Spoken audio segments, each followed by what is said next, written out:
616R John Deere sprayer today, and I'm going to go over boom track settings as well as some of the different boom track adjustments you can do.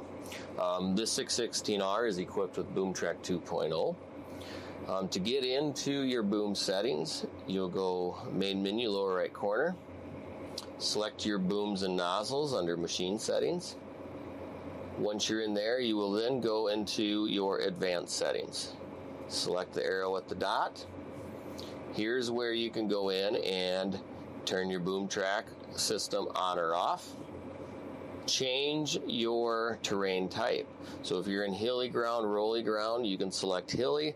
That'll allow the system to work better in that rolling country. If you're on pretty well flat ground, select flat. By selecting this with your flat ground, it's going to make that system run true with the flat land, where if you had it on hilly and flat ground, you might notice the system being maybe a little bit too reactive, moving and adjusting too often. So this is kind of important to make sure that you select the correct terrain type. The system will work if you have it set for hilly when you're in flat, but it might not react the way you want it to.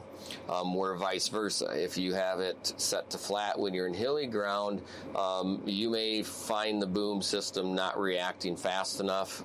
You may dig into the ground, things like that. So for this example, we're just going to leave it on flat.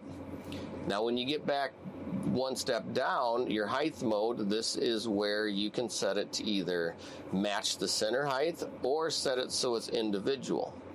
What this means is if we have it set to match center height and we go into our boom height control, you'll notice that your left and your right target heights are both grayed out. The only one you can change is your center. So if you have the center set to 40 inches, then your wings themselves will be set to 40 inches as well. If we go back into our advanced settings and turn the individual sections on, and now go into adjust our boom height, you'll notice now that we can change if you wanted, say, the tips to be a little bit higher than the center.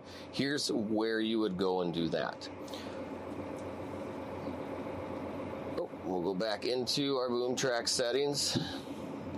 We're going to change it to match center. We're on fairly level ground, so we're just going to leave it at match center. Next step down is your sensor setup. Here's where, if you have a sensor that's acting up, you can turn that individual sensor off so you can keep running, as well as enter the serial number for that sensor. If you do replace a boom track sensor, you do need to go into the system here and enter the serial number of that sensor that is stamped on the sensor itself. As well as below it, where it says edit placement, these numbers here should not necessarily be messed with. The only times we're going to tune them is if you physically move a sensor or the location on the boom is different. These numbers are defaulted to the factory settings and should not be adjusted with or messed with unless we are using for diagnostic or you move a sensor.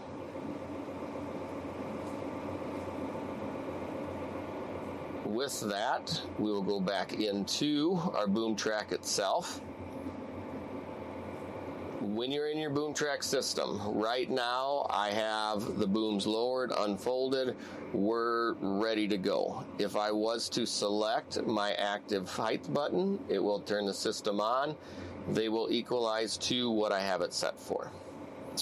If, for example, you're in certain areas, maybe terraces or rolling ground, you can turn the center height section off. When you turn that off, you will need to have it set up. So I like to set it up so your left and right wings are individual as well. But most of the running that we're going to do is leaving the center frame control on itself. Above that, you can also toggle through your different settings. whether we want it to read pulsate off the ground. So for example, beginning of the year, you don't have any crop on the ground. It's worked ground, tilled ground, fairly bare, pasture grass. You're going to want it set for ground mode. If you select canopy mode, then what the system's going to do is it's going to pulsate and read off of the top of the crop. When you're in canopy mode, if your canopy is not consistent across the field, you could have some issues with the sensors responding correctly when you're going from bare ground to canopied ground. So if you are in a field where it's mostly bare ground, select ground. If you are in a field where it's mostly canopied crop, select canopy.